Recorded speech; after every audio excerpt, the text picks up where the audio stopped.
بسم اللہ الرحمن الرحیم الحمدللہ۔ یعنی ہماری تلاوت کا آغاز 21ویں پارے سے اتل ما اوحی الیک من الکتاب واقم الصلاۃ، جس کے آغاز میں اللہ تعالیٰ کی طرف سے اصلاح کا، تربیت کا، شرافت کا، فلاح کا ایک عالمی نسخہ دیا۔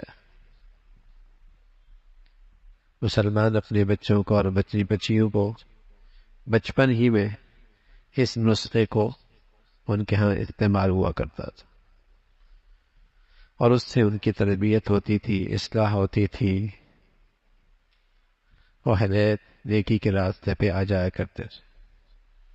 یہ اللہ کی طرف سے تجویز کردہ نسخہ ہے تربیت کا، اصلاح کا، انسانیت کا، فلاح کا،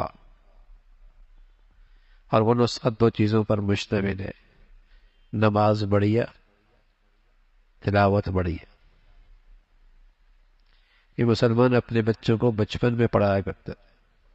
ہمارے نبی فرمایا کرتے تھے بچوں کو 7 سال کی عمر میں نماز کی عادت ڈالو، 10 سال کی عمر میں نہ پڑھنے پر تنبیہ اور سزا دو۔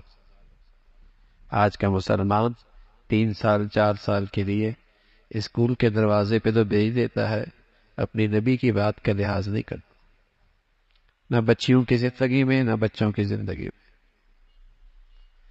پھر کیسے امید رکھو کہ یہ تمہارا اولاد تمہاری رہے گی اور یہ خدا کی رہے گی؟ وہ نسخہ ہی نہیں دیا جس نسخے سے یہ رائے ہدایت پہ آیا کرتے۔ تو یہ عالمی نسخہ ہے، نماز تلاوت، نماز تلاوت۔ اللہ کرے مسلمانوں کے کوئی گھر اس نسخے سے خالی نہ ہو۔ پھر یہ بتایا کہ نماز بڑھیا ہو۔ نماز بڑھیا وہ ہوتی ہے جس میں اخلاص، جس میں اللہ کی خشیت ہو، جس میں اللہ کی یاد ہو۔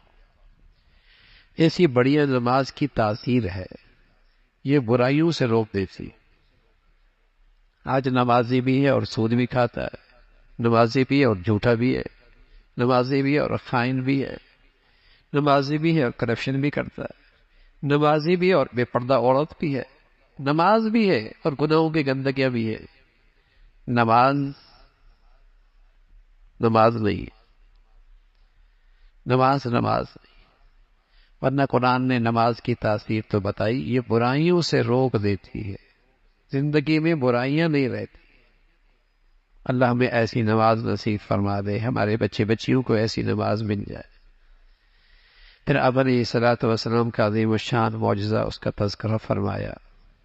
آپ لکھنا پڑھنا نہیں جانتے، آپ نے کسی کے پاس لکھنا پڑھنا نہیں سیکھا، لیکن آپ فصیح کلام اور معجزہ آپ کی زبان پہ جو جاری ہوا قرآن کی شکل میں، یہ تو خود آپ کی حقانیت کی علامت۔ پھر ہجرت کے فضائل فرمائے، لیکن ہجرت پہ عام طور پہ یہ پریشانی ہوتی ہے کہ کھائیں گے کہاں سے، چولہا کیسے جلے گا؟ فرمایا اللہ ہے جو پرندوں کو روزی دیتا ہے، اڑتے ہوئے پرندوں کو دیکھو نا، ان کے گھونسلوں میں کون سا ذخیرہ ہے۔ رزاق اللہ ہے، جو انہیں دیتا ہے وہ تمہیں بھی دے۔ اللہ ہمیں اس بات پہ یقین آ جائے تو مسلمان اپنے معاش کی خاطر اپنا ایمان نہ خراب کرے۔ مسلمانوں کو اللہ کی اس بات پہ یقین آ جائے تو اپنی معیشت کی خاطر غیروں کا غلام نہ بنے۔ آج مسلمانوں کو اس پہ یقین آ جائے تو ان کے جوانوں کی شرم و حیا اور ان کی بیٹیوں کی حیا کی چادر چاک نہ ہو۔ آج معاش کی وجہ سے تو سب کچھ لٹایا جاتا۔ اللہ یرزقہ، پرندوں کو دیکھ لو نا، کہاں سے کھاتے، کون کھلاتا ہے انہیں؟ فرمایا تمہیں بھی وہی ذات کھلاتا۔ اللہ کی قدرت کا تذکرہ ہے اور حقیقت بتائی، دنیا تو کھیل تماشا ہے، اصل زندگی آخرت کی ہے۔ یہ تو جیسے بچہ ریت کے اندر پاؤں ڈالتا ہے، گھر بناتا ہے پھر توڑ دیتا ہے۔ دنیا کی زندگی تو ایسی ہے، کوئی گھر بناتا ہے، کوئی پھر اجاڑ بھی دیتا ہے، کوئی ویران ہو رہا ہے، کوئی آباد ہو رہا ہے۔ زندگی وہ ہے جہاں موت کوئی نہیں۔ ساتھ اللہ رب العزت نے تاکید فرمائی، تو میری راہ پہ آنے کے لیے مجاہدہ کرو گے نا، راستہ ضرور ملے گا۔ میرے راستے پہ آنے کے لیے مجاہدہ کرو گے، راستہ ضرور ملے گا۔ اللہ رب العزت کی مدد اور نصرت نیکوکاروں کے ساتھ ہوا کرتی ہے۔ پھر سورہ روم کا تذکرہ ہے، ایک عظیم الشان خبر اس میں آئی، اور وہ خبر ایسی تھی کہ ظاہری احوال کے بالکل خلاف خبر تھی، ایک پیشن گوئی تھی۔ کیا کہ کچھ ہی عرصے بعد 9 سال کے اندر اندر رومی ایرانیوں پہ غالب آ جائے گی۔ زمین پر اس پر نقشہ یہ تھا کہ اس وقت ایرانی غالب تھے، اور پورا یورپ اور پورا روم وہ انتہائی افراتفری کا شکار تھا۔ ان کا بادشاہ ہرکل انتہائی ذلت کے ساتھ اس نے صلح قبول کر لی تھی۔ بظاہر کوئی نقشہ نہیں تھا کہ رومی بھی کبھی ایرانیوں پہ غالب آئے۔ ایرانی مشرک تھے، آگ کی پوجا کرتے تھے، اور روم والے اہل کتاب تھے، اور اس پر مکہ کا مشرک بڑا خوش ہوا کرتا تھا کہ ایرانی غالب ہیں، ہمارا مشرک جس جنس سے خوش ہوتی اس سے خوش ہوتی۔ اللہ کے کلام میں پیشن گوئی آئی کہ ان قریب 6-9 مہینوں کے اندر رومی غالب آئے۔ زمین کا نقشہ ایسا نہیں تھا، حالات ایسے نہیں تھے، نہ روم کی سرحدیں محفوظ تھیں، نہ اندر کا حالات ٹھیک تھے۔ اندر بھی بغاوت کے نقشے تھے اور سرحدیں بھی 100% غیر محفوظ تھیں، لیکن 9 سال کے اندر اندر رومی پھر غالب آ گئے، اور ایران کے وسط میں اس روم کا جھنڈا لہرانے لگ گیا۔ اور انہی دنوں کے اندر اللہ نے مشرقوں پر مسلمانوں کو فتح دی، غزوہ بدر کی شکل۔ یہ پیشن گوئی کا تذکرہ فرمایا، یہی قرآن کی عقانیت ہے۔ فرمایا یہ کافر صرف ظاہری احوال کو جانتا ہے، لیکن ان ظاہری احوال کے پیچھے ایک اور نظام بھی ہے، وہ اللہ کی قدرت کا ہے، اللہ کی طاقت کا ہے۔ زمین پہ چل پھر کے دیکھو، اللہ کی قدرت ہے۔ دیکھو نا، 2 متضاد چیزوں کے اندر سے اللہ رب العزت ایک متضاد چیز دوسرے متضاد چیز سے پیدا کرتا، مردے سے بھی زندہ پیدا ہوتا ہے، پیدا کر رہا ہے اللہ، اور زندہ سے بھی مردہ پیدا کر رہا ہے۔ انڈا اور مردہ چیز سے چوزا کون پیدا کرتا ہے؟ زندگی اور موت اللہ کے ہاتھ میں ہے، اس کی قدرت کی نشانیاں ہیں۔ تمہیں اللہ نے مٹی سے پیدا کیا ہے، بیوی کی شکل میں تمہیں اللہ نے ایک سکون کا رفیقہ حیات دی ہے، اور تمہاری آپس کی ایک محبت ہے، اور تم اس محبت کی وجہ سے آپس میں سکون سے رہتے ہو، اطمینان سے رہتے ہو۔ میاں بیوی کا ایک رشتہ ہے، ازواجی رشتہ، سکون اور اطمینان کا۔ جب تک جوانی ہوتی ہے محبت کے ساتھ رہتے ہیں، جب بڑھاپا آتا ہے یہ محبت شفقت سے بدل جاتی ہے، کہ اس بوڑھے نے ساری زندگی ایک دوسرے پہ قربان کر دی، تو بڑھاپا شفقت میں گزرتا ہے، جوانی محبت میں گزرتی ہے۔ لیکن یہ اب قصہ ایک پارینہ بن چکا ہے، نہ جوانی کی محبتیں رہی، نہ بڑھاپے میں شفقت رہی، اس لیے کہ جب گھروں میں اللہ کا حکم ٹوٹتا ہے تو حلال رشتے رخصت ہو جاتے ہیں۔ جب گھروں میں اللہ کے حکم ٹوٹتے ہیں، اللہ کا لحاظ نہیں رہتا، تو پھر ان رشتوں کے اندر بھی ایک دوسرے کا لحاظ باقی نہیں رہتا، پھر ان رشتوں کے اندر بھی ایک دوسرے کی قدر نہیں رہتی۔ ورنہ ازواجی رشتہ مسلمانوں کا ایسا ہی ہوا کرتا تھا، بڑھاپا شفقت میں گزرتا تھا، جوانی محبت میں گزرتی تھی۔ پھر اللہ کی قدرت کا تذکرہ ہے، طرح طرح کی بولیاں ہیں، یہ کون دیتا ہے؟ زبان ایک ہے، گوشت کا لوٹڑا ایک ہے، زبانیں سینکڑوں ہیں۔ یہ اللہ رب العزت نے پیدا فرمایا، اسی کا نظام چلتا ہے۔ اللہ اپنی قدرت کی نشانیاں پیدا کرتے ہیں۔ پھر اللہ رب العزت انسان کو پیدا فرمایا، فطرت سلیمہ میں پیدا کیا، کوئی گمراہی کا شکار ہو گیا، کوئی ہدایت پہ رہا۔ زمین کا یہ سارا نظام بدلتا رہتا ہے، امن سے فساد آتا ہے، امن سے خوف آتا ہے، یوں ہی نہیں آتا۔ فرمایا انسان کے بدعمالیوں کا نتیجہ ہے، بہت سارے بدعمالیوں کی سزا اللہ دنیا میں بھی دیتے ہیں، ایسی نیکیوں کا بدلہ بھی، انعام بھی اللہ دنیا میں دیتے ہیں، پوری سزا اور پورا بدلہ آخرت میں ملے گا، لیکن اس کے اثرات دنیا پر بھی پڑتے ہیں، اس کا تذکرہ فرمایا۔ اور پھر انسان کی تخلیق پر مختلف آنے والے ادوار، مختلف حالات، کمزوری، اور کمزوری کے بعد پھر طاقت، اور طاقت کے بعد پھر کمزوری، بڑھاپا، یہ سارے ادوار ہیں انسان پر آتے ہیں۔ یہی اس بات کا نقشہ ہے کہ انسان نے دنیا سے جانا ہے۔ پھر سورہ لقمان کا تذکرہ ہے، قرآن کی عظمت کا تذکرہ، پھر ایمان والوں کی صفات، نمازوں کا اہتمام، زکوٰۃ کا اہتمام، اور لہو لعب کی چیزوں سے دور رہنا۔ اور پھر اللہ رب العزت نے حضرت لقمان کا تذکرہ فرمایا، جنہیں اللہ نے غیر معمولی حکمت نصیب فرمائی، اور اسی حکمت کے بدولت اپنی اولاد کو نصائح اور نصیحتیں اور واعظ فرما رہے، تربیت فرما رہے۔ اللہ کو وہ نصائح، وہ تربیت کی باتیں اتنی پسند آ گئی کہ قرآن کے اندر ہمیشہ کے لیے محفوظ کر دی۔ حضرت لقمان حکیم نے اپنے بچوں کو سب سے پہلے ان کی تربیت فرمائی عقائد کی بنیاد، عقیدہ ٹھیک ہونا چاہیے، عقیدہ ٹھیک ہونا چاہیے، ایمان ٹھیک ہونا چاہیے، اور عقیدے کی بنیاد توحید پر ہے، اللہ کی وحدانیت پر ہے۔ اس لیے کہ عقیدہ ٹھیک نہیں، نیکیوں کی کوئی قیمت نہیں، اعمال صالحہ کی کوئی قدر و قیمت نہیں۔ یہ ایسا ہی ہے، ایک لگائے بغیر زیرو لگاتے رہیں تو کیا ہوگا؟ زیرو زیرو ہی رہے گا، لیکن ایک لگائیں گے تو پھر 0 10 پھر 100 پھر 1000۔ عقیدے کی مثال اس ایک کی طرح ہے۔ اس کے بعد نیکیوں کا آغاز شروع ہوتا ہے، پھر گنتی شروع ہوتی ہے۔ سب سے پہلے اولاد کا عقیدہ ٹھیک ہو، وہ غیر اللہ کے سامنے سجدہ ریز نہ ہو، حاجت روا مشکل کا کشا معبود برحق ایک اللہ کی ذات، غیروں کے سامنے نظر و نیاز دینا، ان کی قبروں پہ سجدے کرنا اور غیر اللہ سے حاجتیں مانگنا، ہاں یہ مسلمانوں کا شیوا نہیں۔ ایک اللہ سے حاجت مانگتے ہیں، مشکل کشا وہی، حاجت روا وہی۔ اپنے بیٹے کی تربیت کی اور سمجھایا کہ بیٹے اللہ ہر جگہ موجود ہے، خلوت میں ہے، تنہائی میں ہے، پہاڑ کی اوٹ میں ہے، سمندر کی تہ میں ہے، اللہ وہاں بھی ہے۔ اگر یہ اندر آ جائے کہ اللہ موجود ہے، ہر جگہ موجود ہے، چھوٹے سے بچے، معصوم بچے کے سامنے آدمی ناشائستہ حرکت نہیں کرتا، اس لیے کہ یقین ہے کہ بچہ دیکھ رہا ہے۔ اللہ کے دیکھنے پہ یقین آ جائے تو یہ گھٹیا حرکتیں کیسے کرے گا؟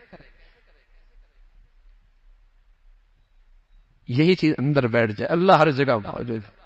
پھر دوسرے نمبر پہ تربیت کی، اعمال صالحہ، عبادات۔ بیٹے نماز کا اہتمام کر، نماز کا اہتمام کر، نماز کا اہتمام۔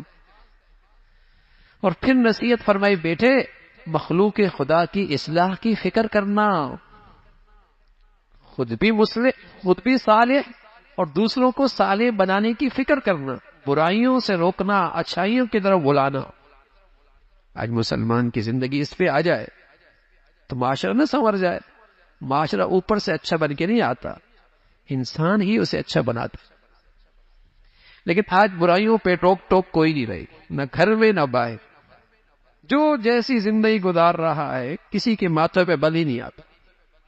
ایک باپ اپنے بیٹے کو نصیحت کر رہا ہے، بیٹے شرک نہ کرنا، بیٹے اللہ ہر جگہ موجود ہے، نماز بڑھیا کرنا، اور اپنی زندگی اس پہ لگانا کہ تیری ذات سے مخلوق خدا کی اصلاح ہو، برائی سے روکنا، اچھائی کی طرف، اخلاق کی تربیت، معاشرت کی تعلیم دی، اخلاق اچھے رکھنا، اخلاق اچھے رکھنا، نرمی اختیار کرنا، میٹھے بول بولنا، تکبر اختیار نہ کرنا، چیخنا چلانا نہیں، اس لیے کہ سب سے چیخنے چلانے والے کی سب سے بری آواز گدھے کی ہوتی۔ یہ ان بنیادوں پر ایک باپ اپنے بیٹے کی تربیت کر رہا ہے، اور وہ حکیم ہے اور اپنی اولاد کے سب سے بڑے خیر خواہ ہیں۔ بلکہ سچ کیا ہے؟ وہ روشن خیال ہے، سچ یہ وہ دور اندیش ہے، سچ یہ ہے کہ وہ اپنے اولاد کے حقیقی خیر خواہ ہیں۔ اللہ کرے ہر باپ کو اولاد کی اس نعمت کی ایسی قدر نصیب ہو۔ اولاد کی تربیت ختم ہو گئی، توجہ ہی نہیں، بس یہ ذہن بن گیا کہ بس اسے کمانے کی مشین بنا دو، بس اسٹیٹس اچھا ہو جائے، یہ انسان اچھا بن جائے بھائی، جس سے اسے کھربوں سال کی زندگی اچھی ہو جائے گی، پھر اللہ رزق کا بھی انتظام کرنا۔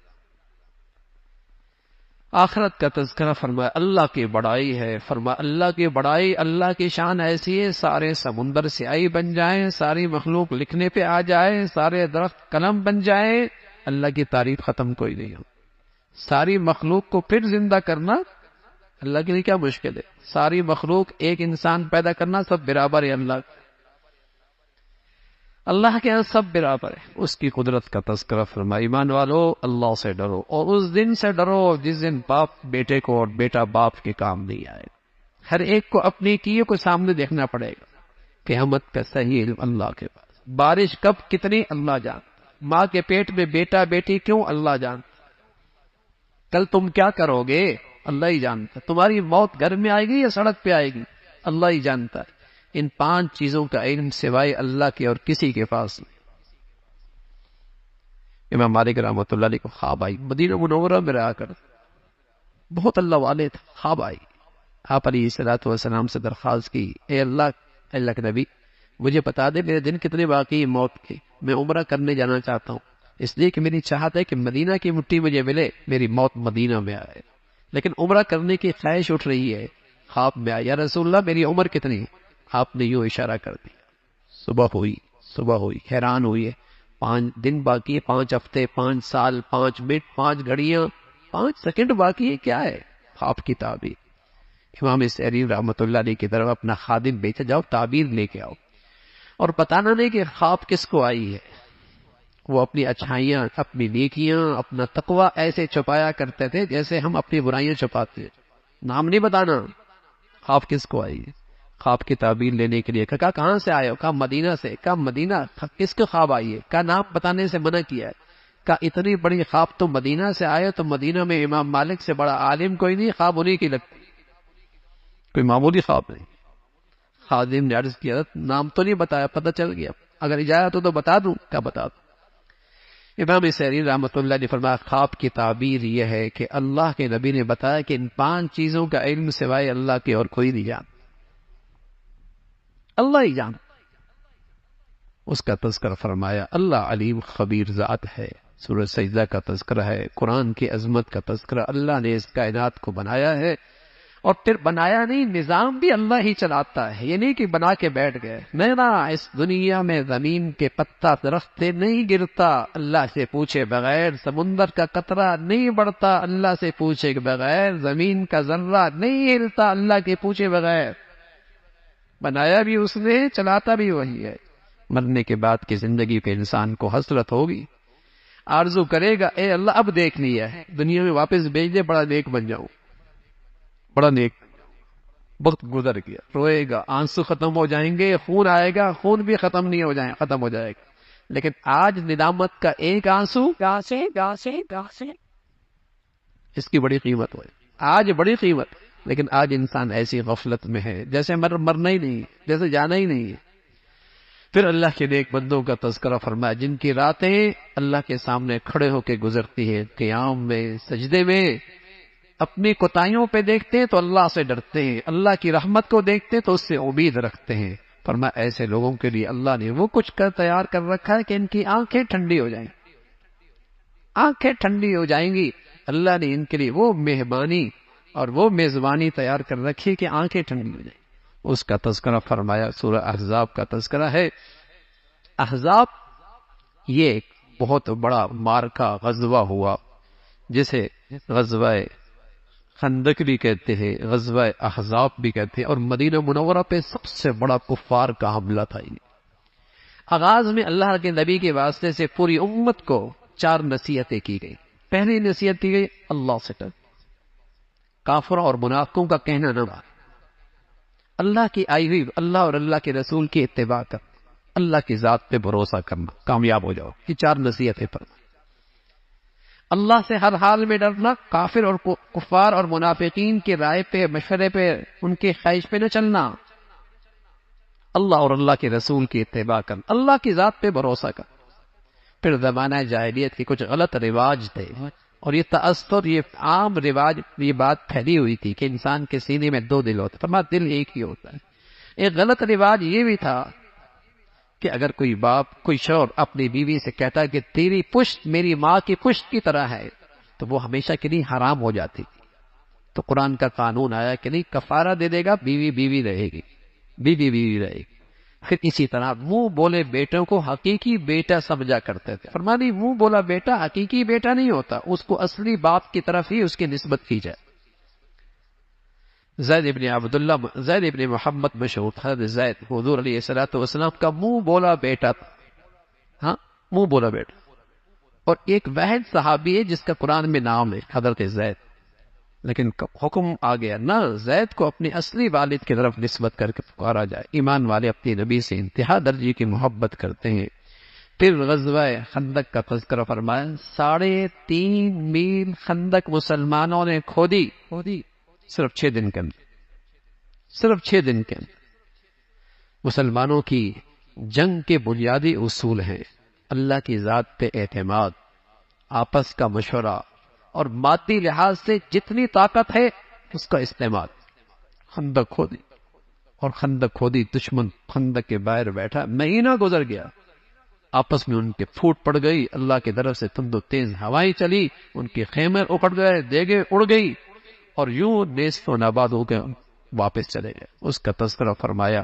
پھر اللہ رب العزت نے ایمان والوں کی مدد فرمائی، اور بنو قریظہ جو اس مدینہ کے اندر یہودی موجود تھے، باہر کے آنے والے دشمنوں کا ساتھ دینے کی وجہ سے ان کے قلعے کا محاصرہ کیا گیا، اور اس محاصرے میں مسلمانوں کو فتح ہوئی اور ان کے مردوں کو قتل کیا گیا، اس کا تذکرہ۔ پھر ایمان والوں کی تعریف بھی ہوئی، فرمایا ایمان والے جب سارا دنیا کا کفر مدینہ پہ حملہ آور ہوا تو مسلمانوں کا ایمان بجائے کمزور ہونے کے، گھبرانے کے، بزدلی دکھانے کے، ایمان اور بڑھ گیا، اور کہنے لگے ہاں اللہ اور اللہ کے رسول نے سچ کہا ہے، جب تم اللہ اور اللہ کے رسول کے نظام پہ کھڑے ہوگے سارا دنیا کفر تمہارے مقابلے میں اکٹھا ہو جائے گا، اللہ اور اللہ کے رسول نے سچ کہا تھا۔ بجائے ان کے ایمان کمزور ہونے کے، بزدلی دکھانے کے، ایمان اور بڑھ گیا کہ اللہ اور اللہ کے رسول نے کہا تھا کہ اگر تم اللہ کا نظام زمین پہ نافذ کرو گے ساری دنیا کفر منافق اکٹھا ہو جائے، انہیں برداشت نہیں ہو، ان کا ایمان اور بڑھ گیا، اس کا تذکرہ فرمایا۔ پھر اس سے پارے کہ بالکل آخر میں حضور علیہ الصلوۃ والسلام کی گھریلو زندگی کا تذکرہ ہے۔ آپ کی ازواج نے اس خیال سے کہ اب کچھ گھر میں حالات خوشحالی ہے اور کچھ حالات اچھے ہیں، پہلے بہت تنگ دستی تھی، آپ علیہ الصلوۃ والسلام نے درخواست کی گھر کا خرچہ کچھ بڑھا دیا جائے، لیکن وہ بڑی عورتیں تھیں اور امہات المؤمنین تھی، ان کی یہ بات بھی اللہ کو پسند نہیں آئی، اور اللہ کے رسول بھی ناراض سے ہو گئے اور ان سے تھوڑے سا الگ سے ہو گئے، گھر میں تھوڑی سی الگ ان سے جدائی اختیار کر لی اور انہیں اختیار دیا زندگی اسی قناعت کے ساتھ گزارنی ہے تو ٹھیک ہے، اگر دنیا کی خوشحالی چاہیے تو میں تمہیں جدا کر دیتا ہوں، تمہاری مرضی۔ لیکن ان کو تو خیال ہی نہیں تھا کہ آپ کے صلوات والسلام پر یہ بات بوجھ بن جائے گی، سب کہنے لگے یا رسول اللہ ہم تو کچھ بھی نہیں چاہتی، ہمیں تو آپ کے ساتھ جینا ہے اور آپ کے ساتھ زندگی گزارنی ہے، اسی کا تذکرہ فرمایا۔ اللہ عمل کی توفیق نصیب فرمائے۔